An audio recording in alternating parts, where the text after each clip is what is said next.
जय माता दी। प्रिय भक्तजनों, आज नवरात्रि के छठे दिन की कथा में आप सभी का हार्दिक स्वागत है।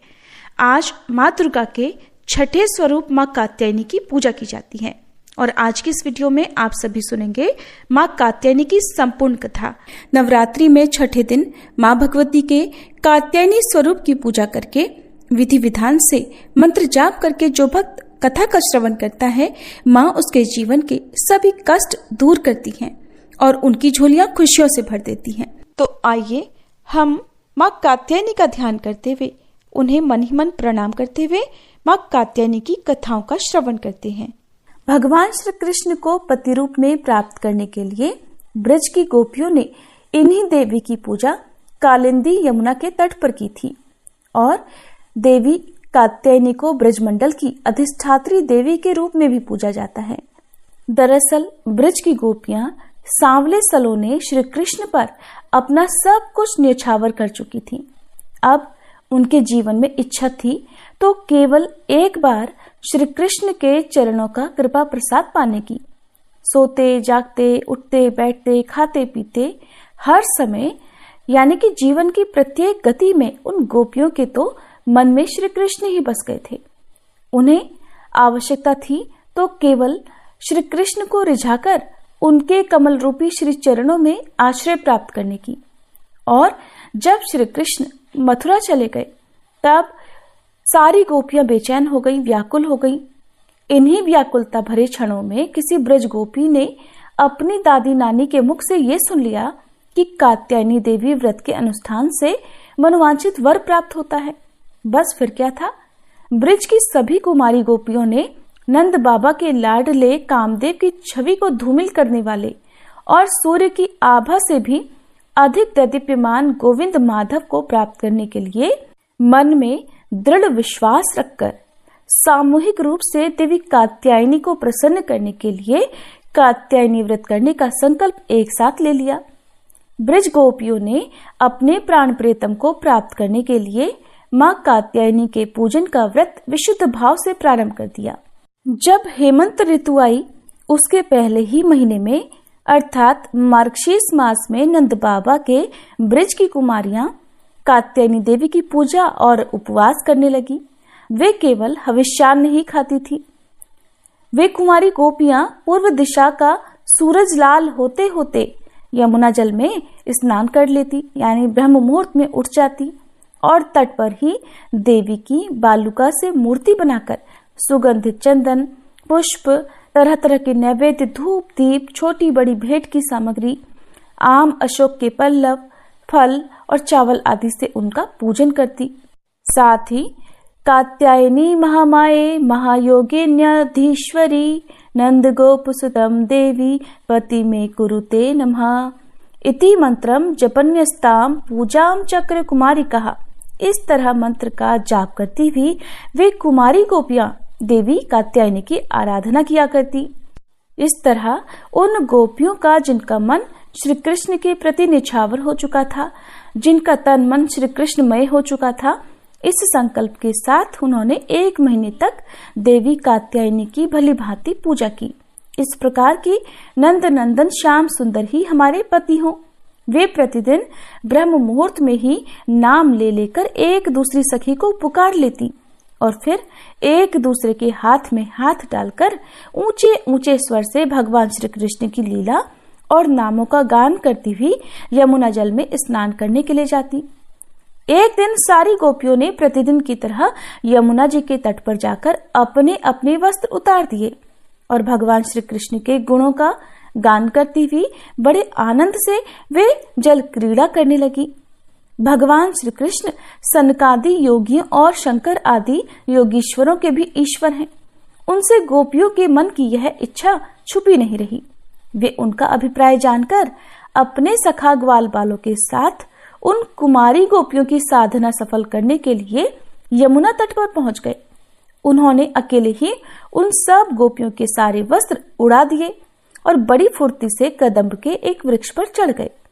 उनके साथी ग्वाल बाल अब ठठा ठठा कर हंसने लगे और स्वयं श्री कृष्ण भी हंसते हुए गोपियों से हंसी हंसी की बात कहने लगे। अरे कुमारियों, अगर इच्छा हो तो तुम यहाँ आकर अपने अपने वस्त्र ले जाओ। मैं तुम लोगों से सच सच कहता हूँ, मैं हंसी मजाक बिल्कुल नहीं कर रहा। तुम लोग व्रत करते करते दुबली हो गई हो। ये मेरे सखा ग्वाल बाल जानते हैं कि मेरी कोई भी बात कभी झूठी नहीं होती। सुंदरियों, अगर तुम्हारी इच्छा हो तो अलग अलग आकर अपने अपने वस्त्र ले लो, या सब एक साथ आ जाओ, मुझे इसमें भी कोई आपत्ति नहीं। भगवान श्री कृष्ण की यह हंसी मजाक देखकर गोपियों का हृदय प्रेम से सराबोर हो गया। वे फिर थोड़ा सकुचाकर, शर्माकर एक दूसरे की ओर देखने और मुस्कुराने लगी। जल से बाहर नहीं आई। तब भगवान ने हंसी हंसी में ये बात कही। तब उनके विनोद से कुमारियों का चित्त उनकी ओर और भी खिंच गया। वे ठंडे पानी में गले तक डूबी हुई थी और उनका शरीर थर थर कांप रहा था। तब उन्होंने जल में बैठे बैठे ही श्री कृष्ण से कहा, प्यारे श्री कृष्ण, तुम ऐसी अनीति भरी बातें मत करो। हम जानती हैं कि तुम नंद बाबा के लाडले लाला हो, हमारे प्यारे हो। सारे ब्रजवासी तुम्हारी सराहना करते रहते हैं। देखो, हम ठंड के मारे ठिठुर रही हैं, तुम हमारे वस्त्र दे दो। श्याम सुंदर ते दास्य करवाम तवोदितम देही वासांसी धर्मज्ञ नोचेद रागे ब्रुवामहे। प्यारे श्याम सुंदर, हम तुम्हारी दासी हैं। तुम जो कुछ कहोगे उसे हम करने के लिए तैयार हैं।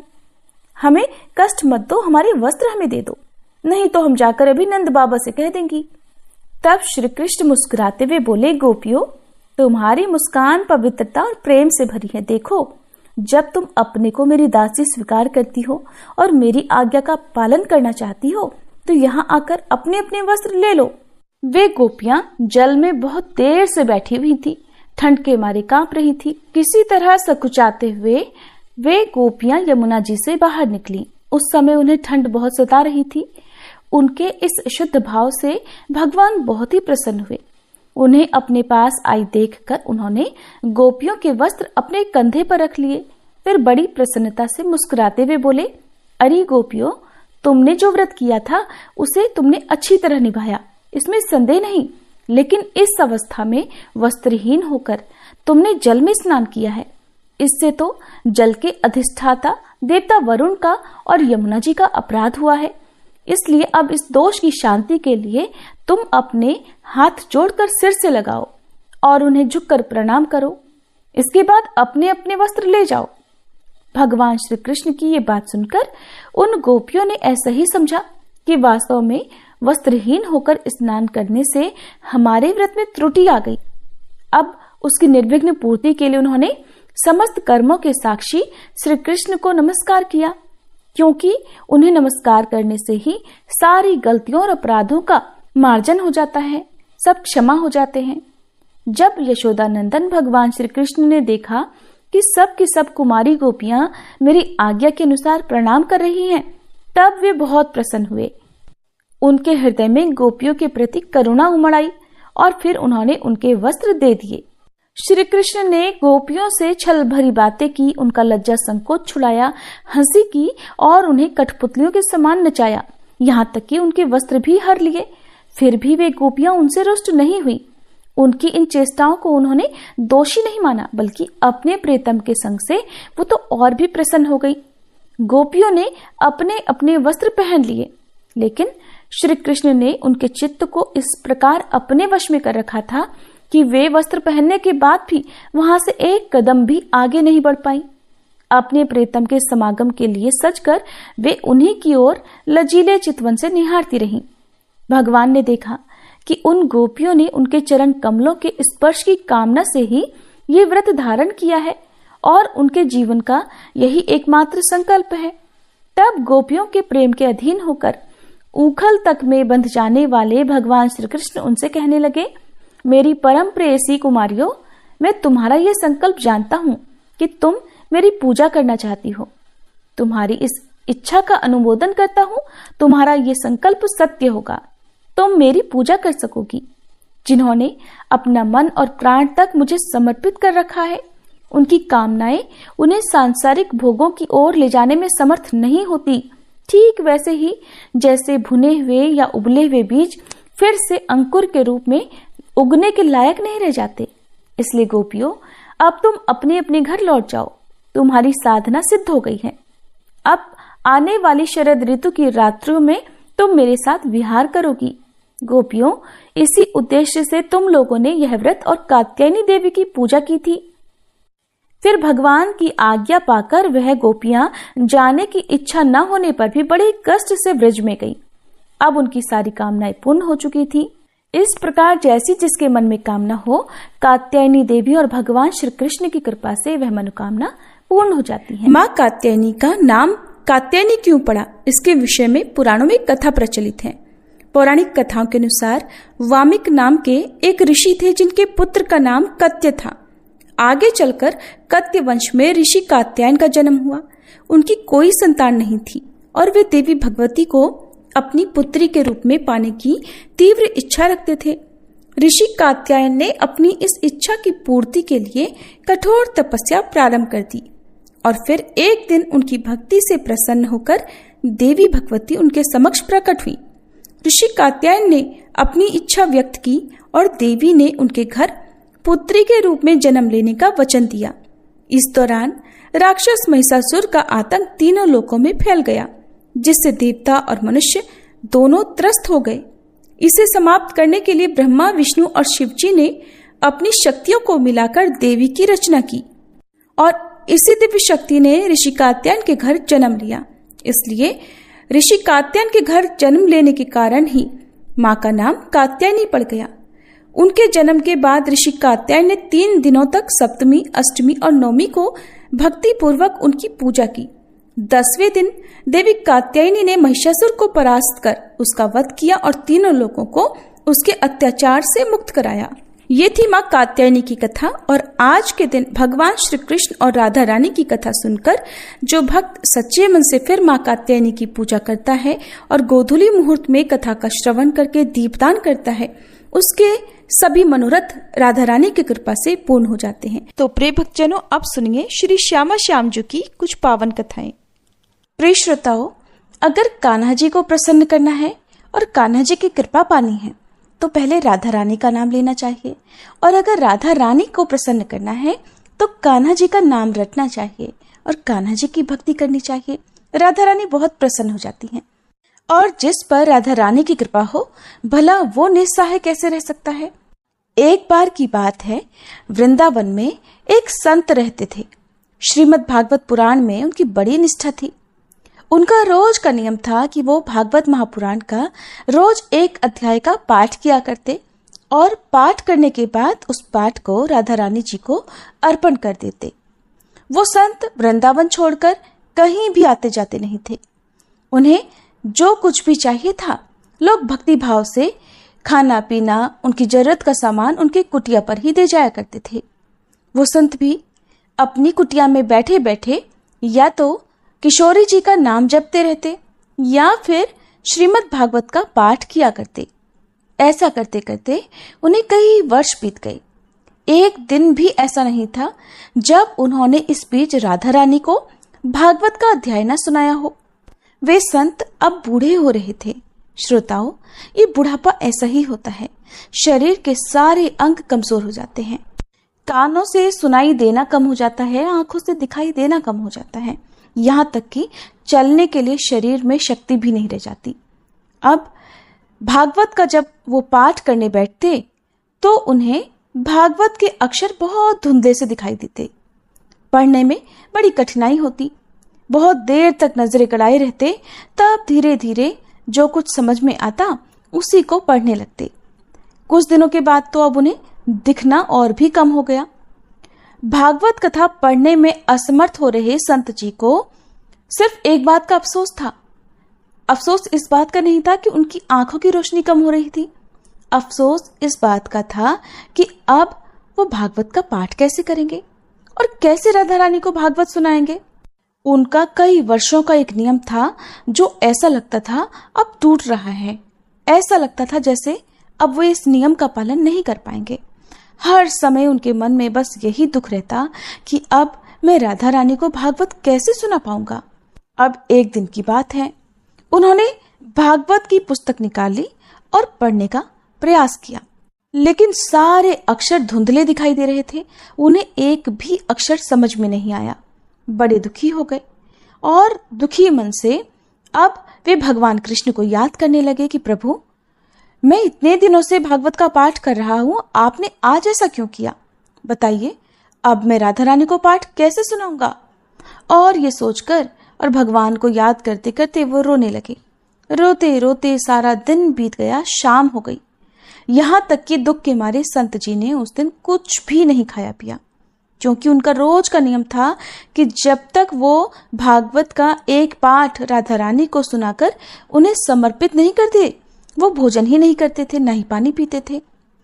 जब शाम हो गई तभी उनके दरवाजे पर एक दस्तक हुई।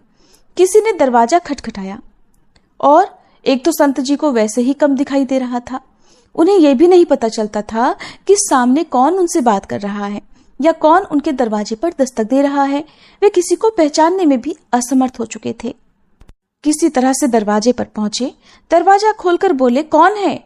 तब एक नन्हा सा बालक बोला, बाबा, माँ ने आपके लिए खाने के लिए भोजन भेजा है। वो संत दुखी तो थे ही, भोजन की बात सुनते ही बोले, नहीं चाहिए खाना, जब तक मेरा नियम पूरा नहीं होगा मैं भोजन नहीं करूंगा। वो नन्हा बालक बोला, बाबा, कौन सा नियम? अब ऐसा लगा मानो उन संत को अपना दुख बांटने वाला कोई मिल गया हो।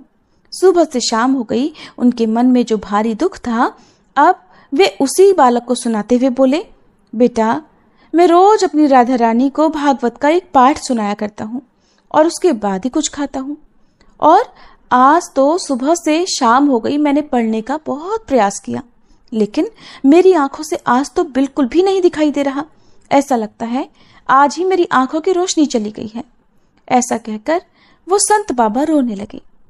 बालक उन्हें रोता देखकर बोलने लगा, बाबा, अच्छा आंखें चली गई हैं इसलिए आप दुखी हो रहे हैं? तो संत महाराज बोले, अरे बेटा, ये आंखें भला किसको चाहिए? अरे मैं तो इसलिए दुखी हो रहा हूं कि अब मैं अपनी राधा रानी को भागवत कैसे सुनाऊंगा। तब संत महाराज की बात सुनकर वो नन्हा बालक बोला, बाबा, थोड़ा रुको, मैं बिल्कुल अभी आया। ऐसा कहते ही वो बालक दौड़कर वहां से चला गया और बाबा वहीं दरवाजे पर खड़े रह गए। इतने में ही वह बालक फिर से तेजी से दौड़ता हुआ वापस आया और बाबा को हाथ में कुछ पकड़ाते हुए बोला, बाबा, ये लो पट्टी और अपनी आंखों पर बांध लो। ऐसा कहकर वो पट्टी संत महाराज के हाथों में पकड़ाकर भाग गया। बाबा उसे आवाज देते ही रह गए, लेकिन वो रुका नहीं। तब बाबा बड़े दुखी मन से कमरे के अंदर आकर धरती पर ही लेट गए। बाबा ने सोचा, हो सकता है किसी वैद्य का बालक होगा, कुछ इलाज जानता होगा, हो सकता है इस पट्टी में कुछ मरहम लगा हो, चलो लगाकर देखता हूं, शायद कुछ आराम मिल जाए, शायद मुझे दिखना शुरू हो जाए। ऐसा सोचकर बाबा ने धरती पर लेटे लेटे ही हाथों में पकड़ी पट्टी आंखों पर बांध ली और सो गए। कुछ देर के बाद जब बाबा उठे तो बड़ा आश्चर्य हुआ। ये बहुत हैरानी की बात थी कि बाबा को सुबह से लेकर शाम हो गई, भागवत का एक अक्षर भी समझ में नहीं आ रहा था। यहाँ तक कि उन्हें अपने कमरे में रखी वस्तुएं भी साफ साफ नहीं दिख रही थी। अब उन्हें सब कुछ साफ साफ दिखने लगा। एक एक चीज उन्हें बिल्कुल साफ नजर आ रही थी। ये देखकर बाबा बड़े प्रसन्न हुए। सोचने लगे, वो बालक तो बड़ा करामाती निकला। अच्छा, देखता हूँ आखिरकार उस बालक ने इस पट्टी में क्या औषधि मिलाई है। बाबा ने जैसे ही अपने हाथ में उस पट्टी को लेकर देखा तो उसमें क्या देखा कि ना तो उसमें कोई औषधि है, न ही किसी तरह का लेप लगा हुआ है, बल्कि उसमें तो केवल राधे राधे लिखा हुआ था। ये देखते ही संत महाराज तो फूट फूट कर रोने लगे और कहने लगे, हे किशोरी जी, आपके नाम की कितनी महिमा है।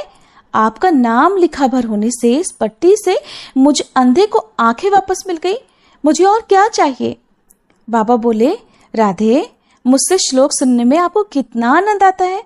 अब देखो, मैं आज से तुम्हें रोज भागवत सुनाऊंगा। बाबा बड़े प्रसन्न थे। बहुत खुशी के साथ, बड़े उत्साह के साथ वो जल्दी से उठ गए और फिर रात में ही स्नान आदि करके पाठ करने बैठ गए। आज जब वे राधा रानी को भागवत सुना रहे थे तो उनकी आवाज में एक अलग ही खुशी थी, एक अलग ही ऊर्जा थी। होती भी क्यों ना, स्वयं राधा रानी और बांके बिहारी जी ने जो उन पर इतनी बड़ी कृपा की थी, प्रेम से बोलिए श्री राधे रानी की जय, बांके बिहारी की जय।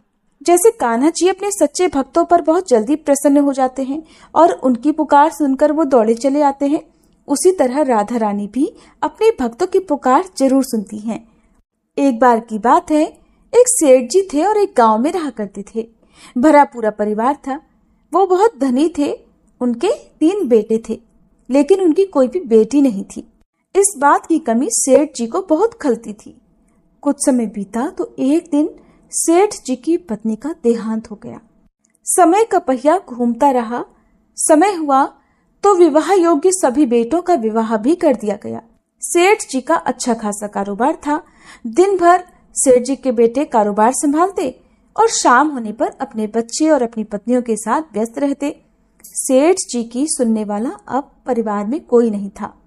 कोई भी ऐसा नहीं था जिससे सेठ जी अपने मन की बात कह सुन सके। सेठ जी को शुरू से ही इस बात का बड़ा अफसोस था कि उनकी कोई बेटी नहीं है और अब उनकी पत्नी भी उनके साथ नहीं थी। उनकी पत्नी भी अब उनका साथ छोड़कर जा चुकी थी। सेठ जी के मन में ये कसक और भी बढ़ने लगी कि उनकी कोई पुत्री क्यों नहीं है। एक दिन एक बहुत पहुंचे हुए महात्मा सेठ जी के घर पर आए और उन्हें दुखी देखकर पूछने लगे कि सेठ जी, क्या बात है? तुम्हें किस बात की परेशानी है? तुम इतना दुखी क्यों लग रहे हो? तब सेठ जी ने अपने दुख का कारण उन महात्मा को बताया कि महात्मा जी, मेरी कोई भी बेटी नहीं है। इस कारण से मुझे अपने जीवन में ये अभाव लगा रहता है और मुझे बड़ा अफसोस होता है, बहुत दुख होता है कि मेरी कोई बेटी क्यों नहीं है। अगर मेरी बेटी होती तो वो भी मेरा ध्यान रखती, मेरे मन की बात सुनती, मैं भी उससे अपने मन का बोझ कह सुनकर हल्का कर लिया करता। तब वो पहुंचे हुए महात्मा कहने लगे कि सेठ जी, तुम राधा रानी को ही अपनी बेटी मान लो। हमारे जीवन में जब जिस चीज की कमी होती है तो उसे भगवान ही तो पूरा करते हैं। अब भला बेटी ना होने के कारण तुम इतने परेशान हो। परेशान होने से क्या होगा भला? तुम राधा रानी को एक बार अपनी बेटी मान कर देखो और जब भी तुम्हारा मन चाहे, जब भी तुम उदास हुआ करो, अपने दिल की सारी बात राधा रानी से कर लिया करना और फिर तुम्हें अभाव कभी नहीं सताएगा कि तुम्हारी कोई बेटी क्यों नहीं है। महात्मा जी की ये बात सेठ जी को बड़ी अच्छी लगी और फिर उन्होंने ऐसा ही किया। खूब खुश होकर बाजार गए और वहां से राधा रानी की एक सुंदर सी मूर्ति खरीद कर ले आए। उन्हें पहनाने के लिए सुंदर सुंदर पोशाकें भी ले आए। हर दिन वो राधा रानी की मूर्ति को स्नान कराते और उनकी पोशाक बदलते, उनसे खूब सारी बातें करते और फिर हर दिन खुद भोजन करने से पहले राधा रानी को भोग लगाते।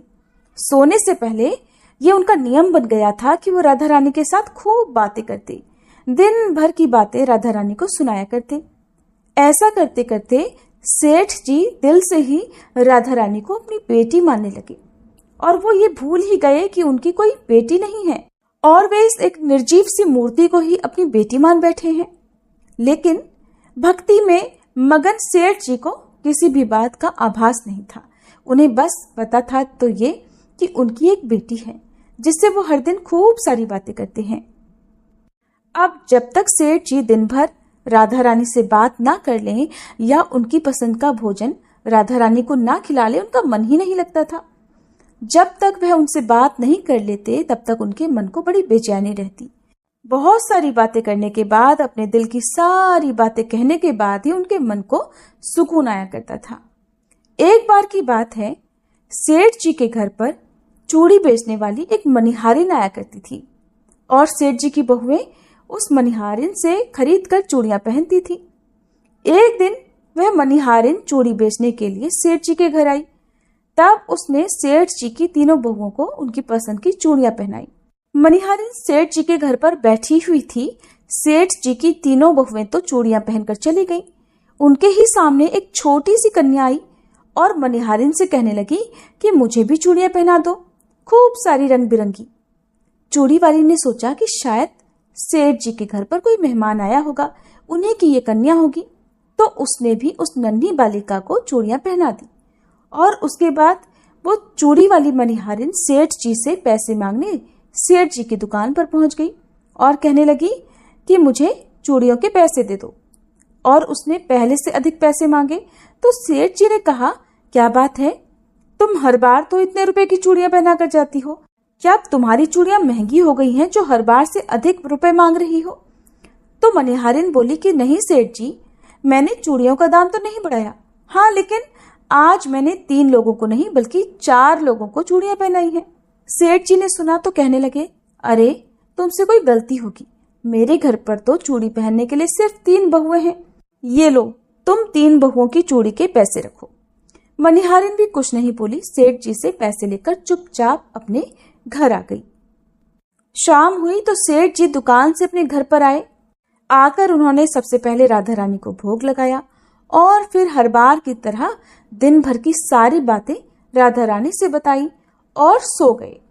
उस रात सेठ जी के सपने में राधा रानी आ गई और बोली, बाबा आपने चूड़ी वाली को मेरी चूड़ी के पैसे क्यों नहीं दिए? जब आप मुझे अपनी बेटी मानते हो तो फिर बताओ मुझे कि आपने मेरी चूड़ी के पैसे मनिहारिन को क्यों नहीं दिए? ऐसा कहकर राधा रानी एक छोटी सी बेटी की तरह, लाडली बेटी की तरह सपने में रोने लगी। ये देखकर घबराहट के मारे सेठ जी की तो आंख खुल गई। अपनी लाडली बेटी को रोता देखकर सेठ जी भी रोने लगे।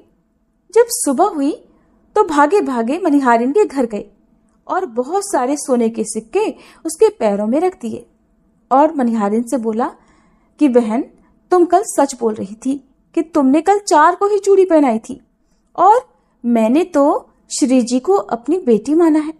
तुम बहुत भाग्यशाली हो जिसको राधा रानी के दर्शन हुए हैं। अरे मैं तो इतने दिनों से उनके दर्शन को तड़प रहा हूँ और तुमने बस एक बार में ही उनके दर्शन कर लिए। ऐसा कहकर सेठ जी रोने लगे। फिर हाथ जोड़कर बोले, बहन तुम्हें चूड़ी का जो भी दाम चाहिए मुझसे मांग लो। सेठ जी को रोता देखकर मनिहारिन की आंखों में भी आंसू आ गए और मन ही मन सोचने लगी कि जब मुझे खुद राधा रानी के दर्शन हो ही गए हैं तो फिर भला मुझे सेठ जी से दाम क्यों लेने और मुझे इससे ज्यादा क्या चाहिए। वो भी सेठ जी के सामने हाथ जोड़कर बोली कि आपके ही कारण मुझे राधा रानी के दर्शन हुए हैं और मेरा ये जीवन सफल हो पाया, अब मुझे कुछ नहीं चाहिए। ऐसी है हमारी लाडली जो की महिमा। सभी प्रेम से बोलिए, श्री राधा रानी की जय। अगर लाडली जी की ये कथाएं आपके मन को छू गई हो तो इस वीडियो को लाइक तो जरूर कीजिएगा। अब सुनिए माँ कात्यायनी स्तोत्र का हिंदी अनुवाद। मैं मनोवांछित लाभ प्राप्त करने के लिए सभी तरह के मनोरथों को पूर्ण करने वाली, मस्तक पर अर्धचंद्र धारण करने वाली, सिंह की सवारी करने वाली, 4 भुजाओं वाली और यश प्रदान करने वाली माँ कात्यायनी की वंदना करती हूँ।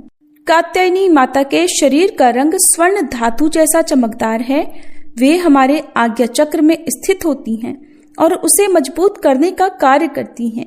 वे माँ दुर्गा का छठा रूप हैं, जिनके 3 नेत्र हैं। उनके हाथ भक्तों को वरदान और अभय देने की मुद्रा में हैं। यह धरती उनके पैरों में है और हम सभी भक्तगण माँ कात्यायनी का ही ध्यान करते हैं। माँ कात्यायनी पीले रंग के वस्त्र धारण करती हैं। उनके मुख पर स्नेह के भाव हैं और उन्होंने नाना प्रकार के आभूषणों से अपना अलंकार किया हुआ है। उन्होंने अपने शरीर पर मंजीर, हार, केयूर, किंकड़ी और रत्नों से जड़ित कुंडल धारण किए हुए हैं। मैं प्रसन्न मन के साथ माँ कात्यायनी की आराधना करती हूँ। उनका स्वरूप बहुत ही सुंदर, कमनीय, रमणीय और वैभव युक्त है। तीनों लोकों में उनकी पूजा की जाती है। कात्यायनी देवी की आभा से हम सभी को अभय मिलता है और हमारे भय दूर हो जाते हैं। उन्होंने अपने हाथ में कमल पुष्प ले रखा है और मस्तक पर मुकुट पहन रखा है जिसमें से प्रकाश निकल रहा है।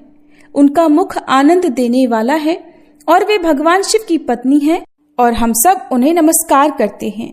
माँ कात्यायनी ने पीले रंग के परिधान धारण कर रखे हैं और तरह तरह के आभूषणों से अपना श्रृंगार किया हुआ है। वे सिंह की सवारी करती हैं और उनके हाथों में कमल का फूल है। हम सब माता के सेवक हैं और उन्हें प्रणाम करते हैं। देवी कात्यायनी हमें आनंद प्रदान करती हैं और वे ही परम सत्य और परम ब्रह्म का रूप हैं। कात्यायनी देवी ही सर्वशक्तिशाली और परम भक्ति का स्वरूप हैं। वे माँ कात्यायनी अपने भक्तों पर सदैव कृपा करें। हम सब उन्हें नमन करते हैं।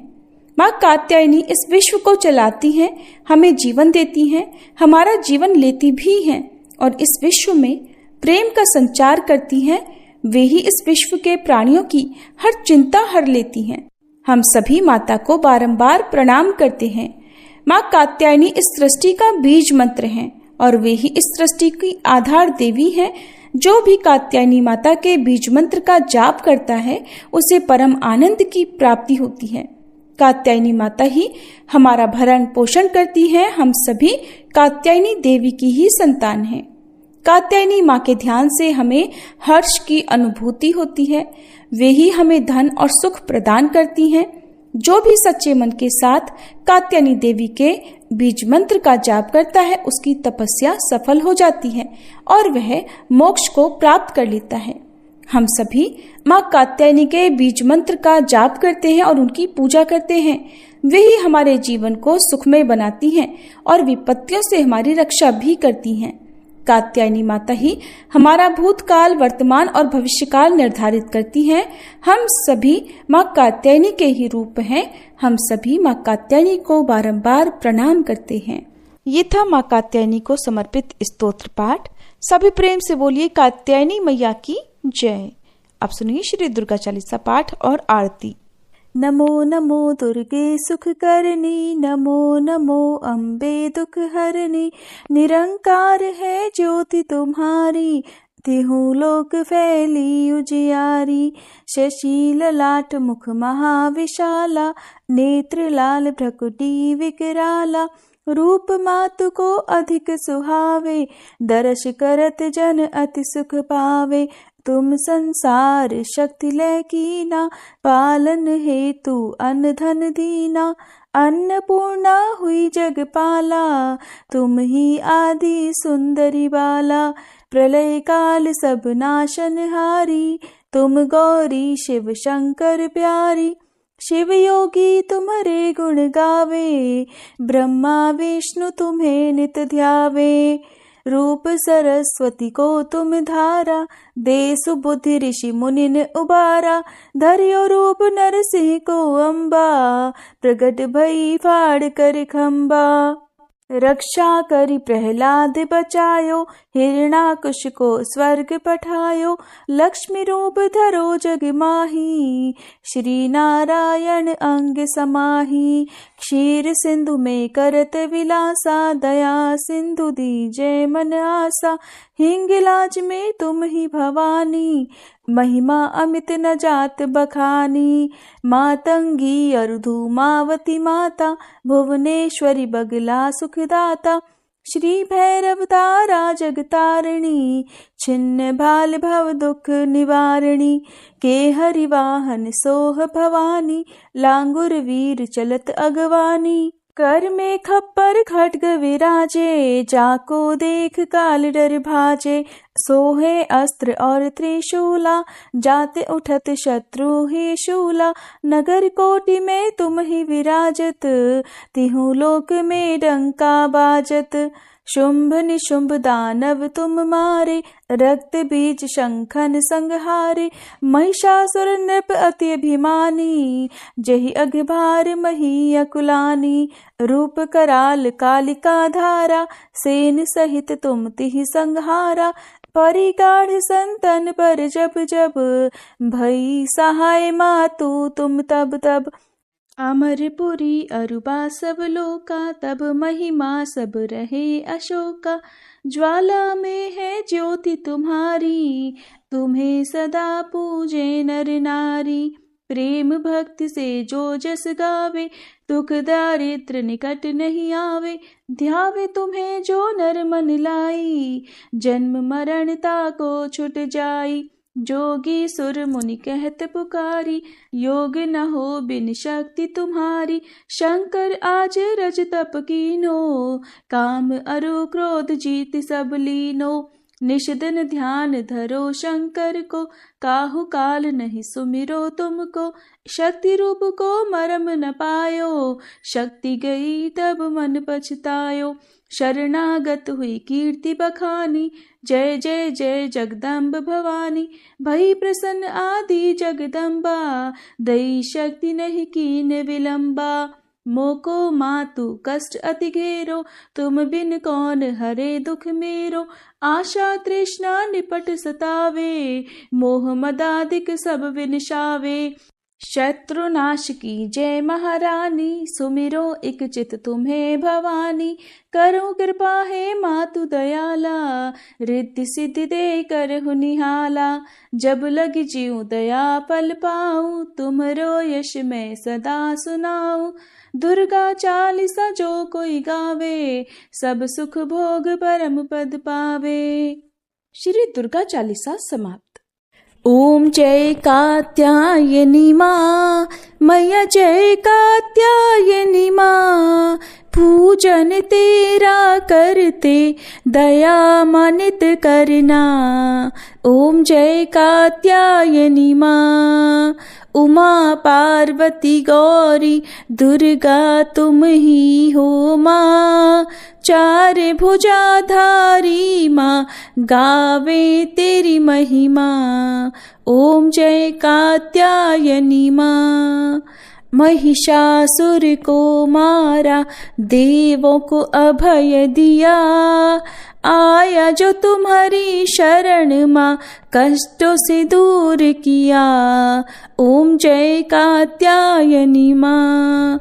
शेर सवारी तुम्हारी, पुष्प खड्ग सोहे। अभय दान माँ देती, छवि अति मन मोहे। ओम जय कात्यायनी माँ। ब्रह्म स्वरूपा माता, दोषों से मुक्त करो।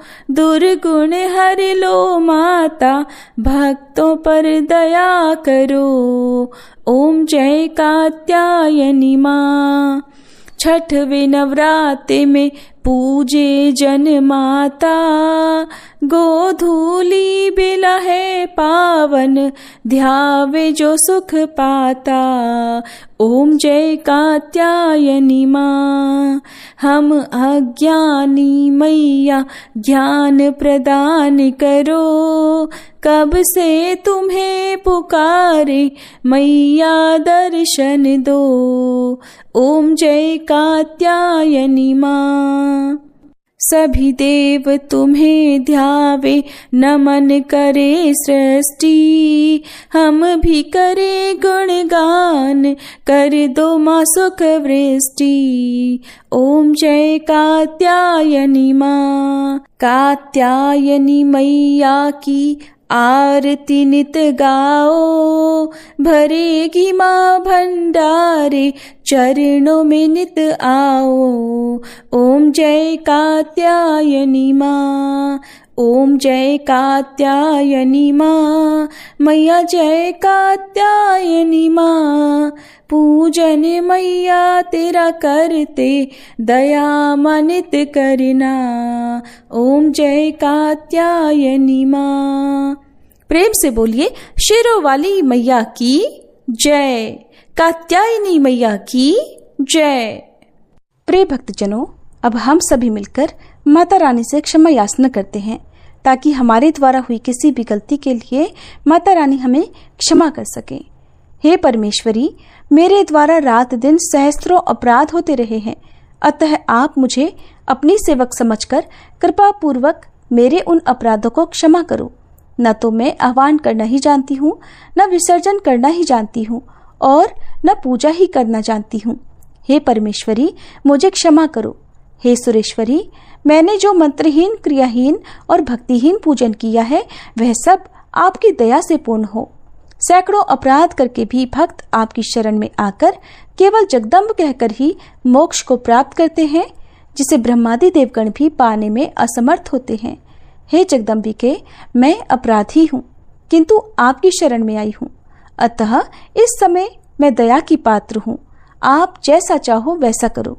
अज्ञानवश या बुद्धि भ्रम होने के कारण भूल से मैंने जो कुछ भी कम या अधिक कर दिया हो, हे देवी, हे परमेश्वरी, सब अपराध क्षमा करो और प्रसन्न हो। हे जगन्माता, हे कामेश्वरी, सच्चिदानंद स्वरूपिणी परमेश्वरी, आप प्रेम पूर्वक मेरी यह पूजा स्वीकार करो और मुझ पर प्रसन्न हो। आप गुप्त से भी गुप्त वस्तु की रक्षा करने वाली हो। आप मेरे किए हुए इस जप को ग्रहण करके मेरे सभी अपराधों को क्षमा करो। हे देवी, हे महेश्वरी, आपकी कृपा से मुझे सिद्धि की प्राप्ति हो।